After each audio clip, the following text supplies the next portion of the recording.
अस्सलाम वालेकुम dear students, कैसे हैं आप सब। होप आप सब लोग ठीक होंगे, खैर आफियत से होंगे। आप लोग देख रहे हैं स्टेट टाइम यूट्यूब चैनल। आज के इस लेक्चर में आप लोगों के साथ शेयर करूँगी चैप्टर नंबर 21 फिजिक्स के शॉर्ट आंसर्स। उससे पहले आप लोगों ने मेरे चैनल को जरूर सब्सक्राइब करना है, बेल आइकन पर क्लिक करना है ताकि मेरी हर नई आने वाली वीडियो का नोटिफिकेशन ईजिली आप तक पहुँच सके। तो जो क्वेश्चन नंबर 1 है वो आप लोगों के स्मार्ट सिलेबस में नहीं है, एक्सक्लूड है। Question number 2 include why are heavy nuclei unstable? Heavy nuclei are unstable due to large number of protons. The strong nuclear force cannot balance the repulsive Coulomb force,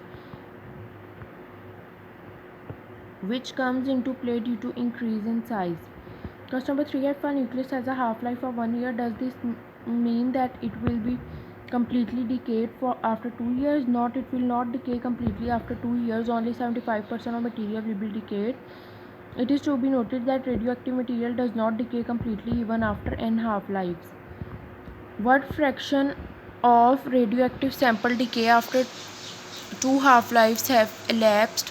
Radioactive decay is a random process. After 2 half-lives, only 1/2 square equal to 1/4 of the material remain unchanged and 3/4 decay. After n half-life, only 1/2 n of the material will remain unchanged. Question number 5 है the radioactive element has half-life of 16 multiplied by 10 raised to power 3. Since the earth is about 4 billion years old, how can you explain why we still can find this element in nature? The radioactive disintegration is a random process that lasts up to infinity until the last atom of the element is present, less and less but always some left. As 5 billion years correspond to 3.125 multiplied 10 raised to power 6 half-lives of radium, therefore we can still find radium element in this universe.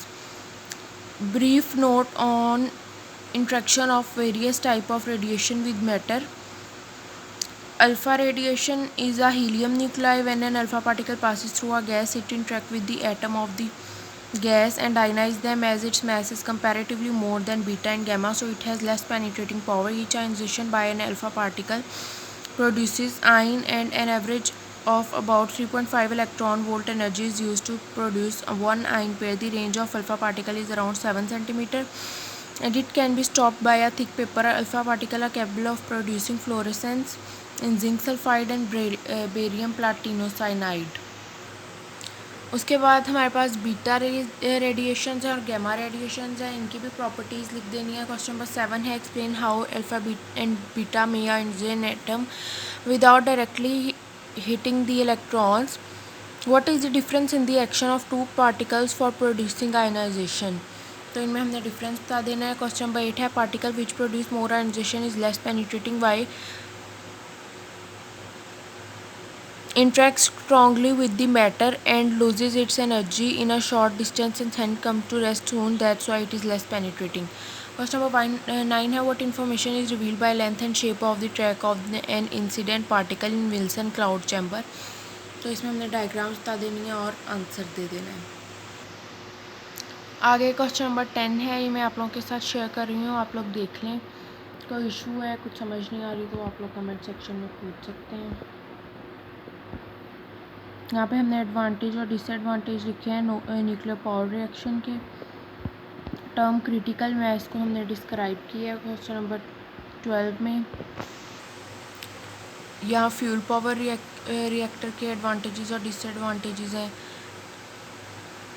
Factors लिखे हुए हैं। फिर उसके बाद फिर advantage और disadvantage है fuel power के।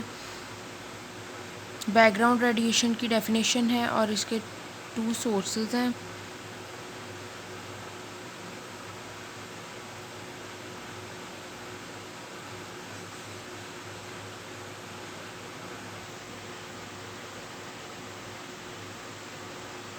होप्स आप लोगों को समझ आ गई होगी। अपना ख्याल रखिएगा, दुआ में याद रखिएगा। अल्लाह हाफिज़।